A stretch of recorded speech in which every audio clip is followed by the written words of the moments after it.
Alam mo, may isang linya na tumatak talaga sa akin.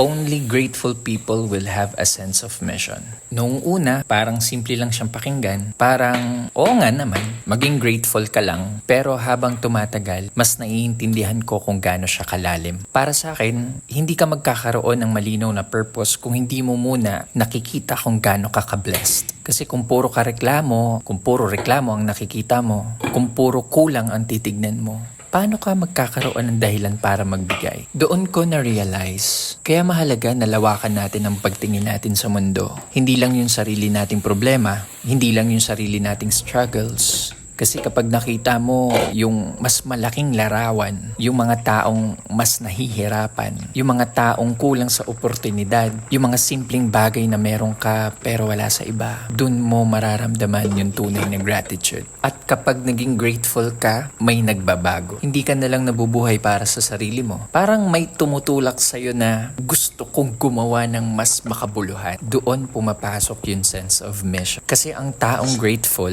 hindi lang tumatanggap, nagbibigay din.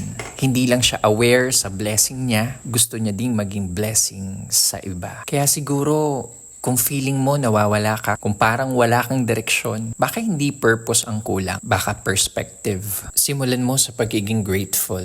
Tignan mo ulit kung ano ang meron ka.